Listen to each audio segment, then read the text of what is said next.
Matarayumpong na-recover kang otoridad ang labi sa 76,000 pisong kantidad ng pigtutubudan na shabu sa pigkondusir na search warrant operation sa Zone 1 Sampaguita Street, Barangay Triangulo, Naga City kanakaaging Sabado. Target sa operasyon ng sarong alias Sons na daiman naabutan kan operatiba.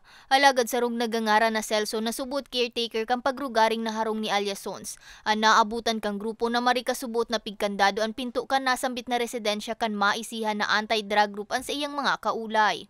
Huli kay ni, arestado ang caretaker mantang nakuha sa operasyon ang 76,636 pisong kantidad ng shabu na may gabat na 11.27 gramo. Po na dismiss na ang piskalya dahil may kulang lang po na element na ma-prove na ini talaga na prevent si paglaog kang si searching team. Kasi base po sa resolution, nakalaog din naman si searching team na abala lang.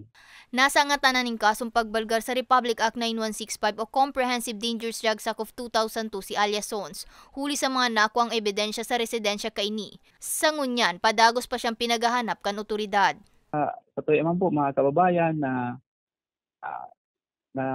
may aram na nagkakaiba ng transaksyon sa indang lugar, ipaabot po tulos para ma-aksyonan na po kan sa tuyang law enforcement agencies.